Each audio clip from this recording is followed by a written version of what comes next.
This is Nagaraju Musini. Actually, I'm a front-end developer.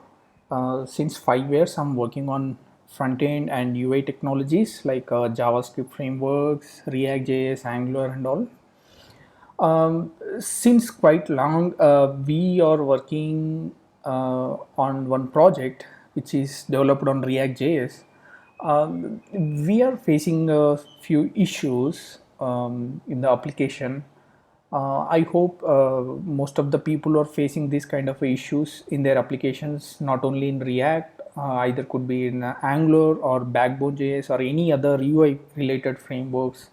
And also, the issue will be like this: when we developed any forms, any higher calculations like a big calculation forms, 50 form elements inputs which take the input from the user and do the calculation in the background and show the result.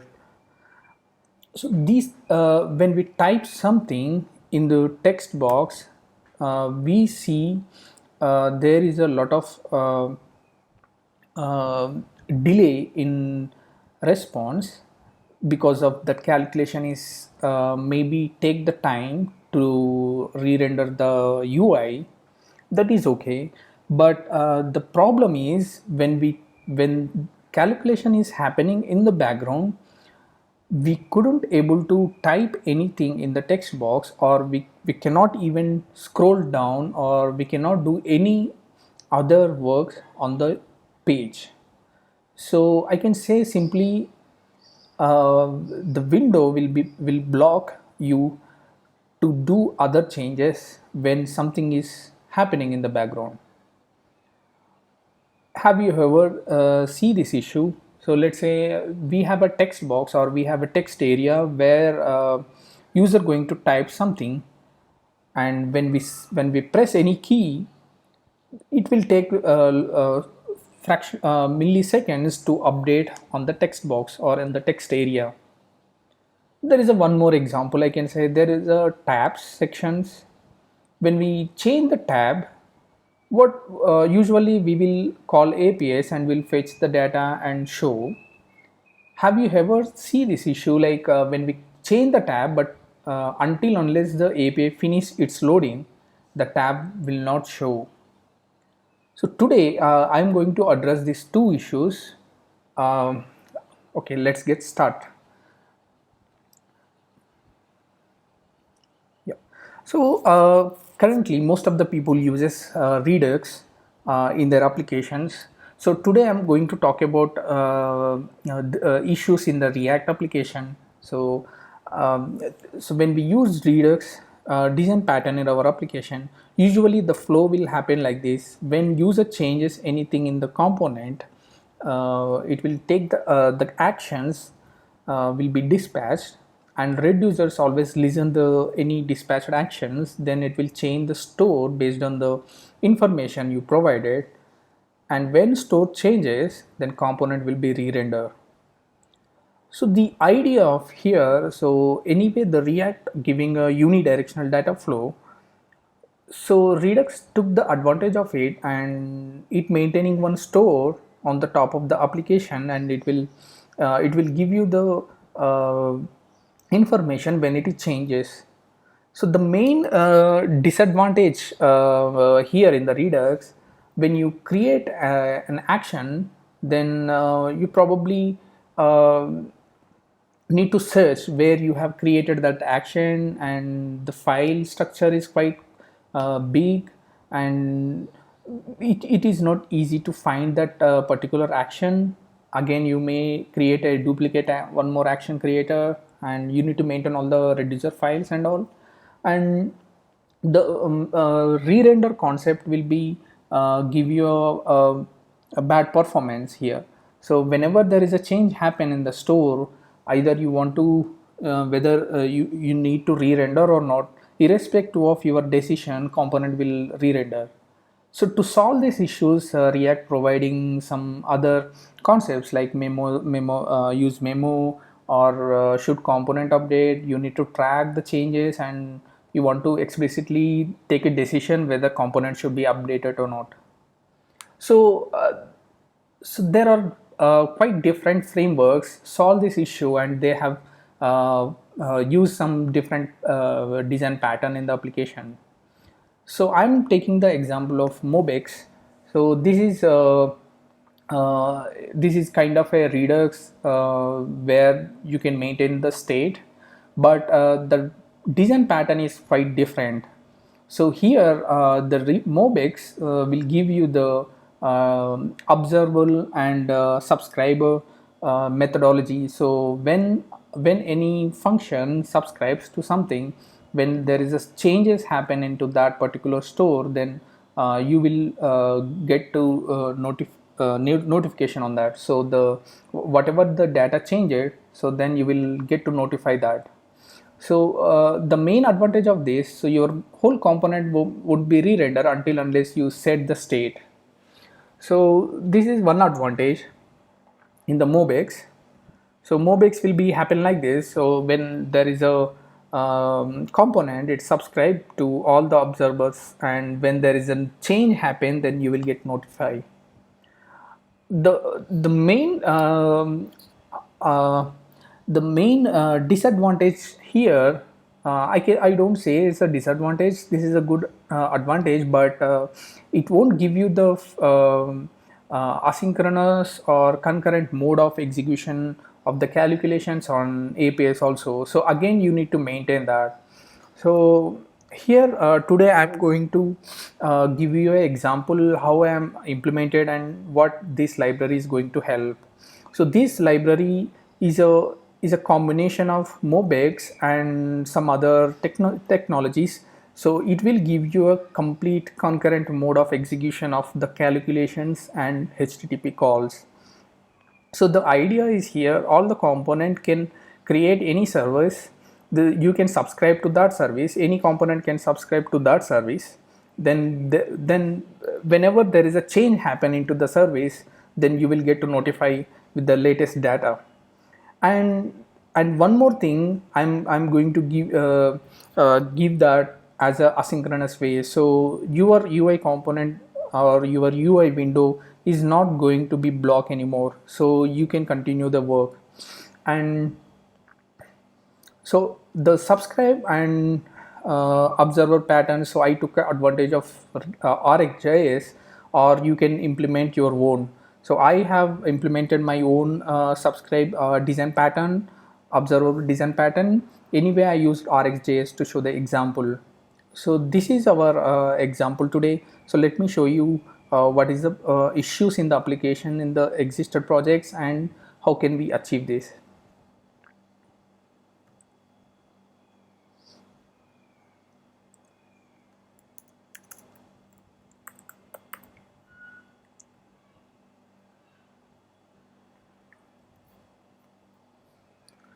So here I have written a function which what actually it will do the some calculation in the behind scenes, and it will give you a result in fraction of seconds delay. So you won't see the output immediately, but some background calculation will be happen. So if I type something here, so see, you can see that when I enter something, it is not going to show in the text box.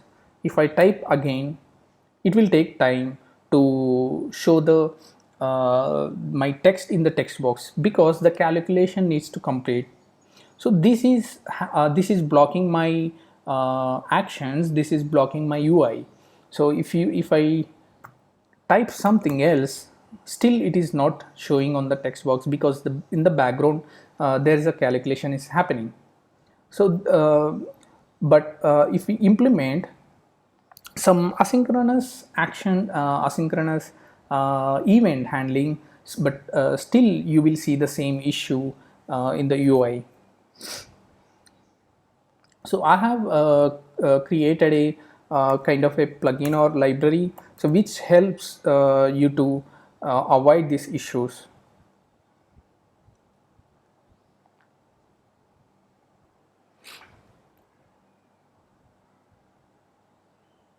So if you type something now, you will see you won't block from any from the calculations anymore. It is still loading in the background, but still you will able to select any text box and you can still keep typing and the text boxes and all.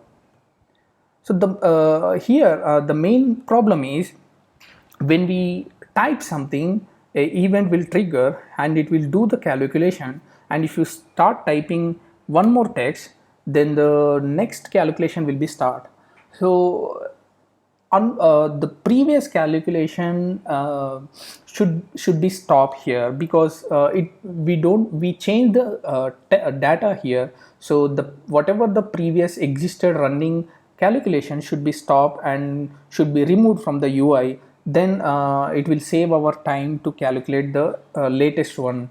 So for this I have created a concept called uh,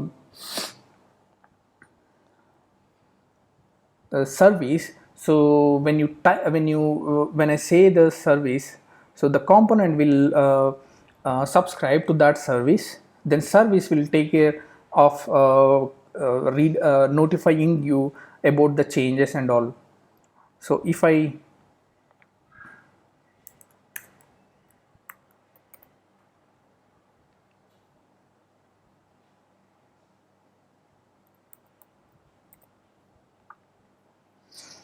so here when I say if you type something, one calculation will be start, and when you type again another event will trigger.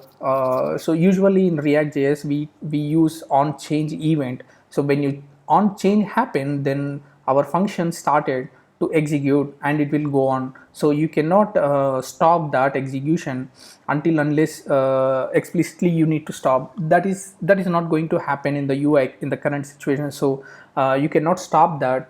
So it will rerun on the next event. So this going to block our UI application and unwanted calculation. So here I have implemented a service. So this is my library. So here you will subscribe to one channel, and when there is a change happen in the service, then you will get to notify that. So this is a small hook to show the example. I will brief explain this in later sessions, but so just for understanding. So I have removed complete Redux. There is no Redux is handling here. We directly using our library to get the values. So here if I type any value, see I have triggered almost 8 or 9 on change events. So the last event will take the priority and it will execute. The previous on change events get rid of from the UI. So it will help to execute more faster, and it won't block your actions from the UI. So this is more concurrent way to write to execute our code. And let me show you the another example also.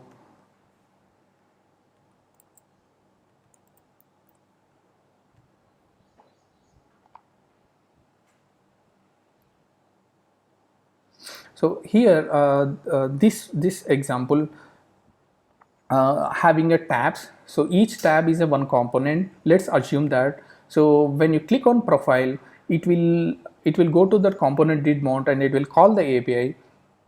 Until unless you get the result, you will not see this component. So if you click on profile, I clicked on profile, so some background API call is happening. So once API give the response, then it will continue our UI. Then it will show this tab. If you ever see this issue in any application? So I personally saw this issue in my application. So when I change the tab, it will block my UI until unless the API give the response. So I have so through using this library, you can achieve non-blocking UI code here.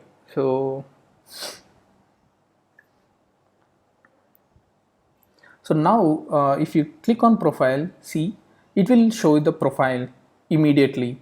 So you will so it won't allow you to it won't block your UI. So it will just simply continue the execution process.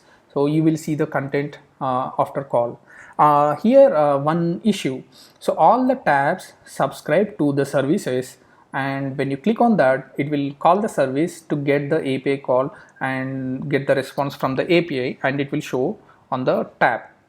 But when you change the tabs, let's say one client, when you came to home and you just suddenly, if you change the profile to contact, then if you see that, you will see this is tab 2 content in the 3, later you got 3. If you see that, I'll show you that again. I clicked on tab 2 and tab 3. So see, you got 2 and next 3. This is means when you change the component, the API call is happening, and when you change again, so the next API call is also going to happen. So you really don't want to that API should call, or you want to cancel the API calls or any calculations in the background, which is not necessary to load, because we are in the current tab 3, then we don't want any other APIs should be happen in the background, so it should cancel. So for that I have implemented unsubscribe method, so which help to cancel any previous calculations, computations happening in the background. It will just remove all those things. So if you see this, if I open profile 2, it's a tab 2 and it's a tab 3. So now if I open tab 1 and 3 and 2, so now what will happen? See, you will see the tab 2 content. So all the APIs in the component did not will be get rid of from the UI. So you will straightforward get the tab 2 API call and you will see the response. And so if anyone start selecting tabs continuously and all the API calls happening, but it won't block your UI anymore. So this is a concurrent mode which is completely from scratch I have did. This is not any library, so it will help you to do better in the UI application. Thank you so much.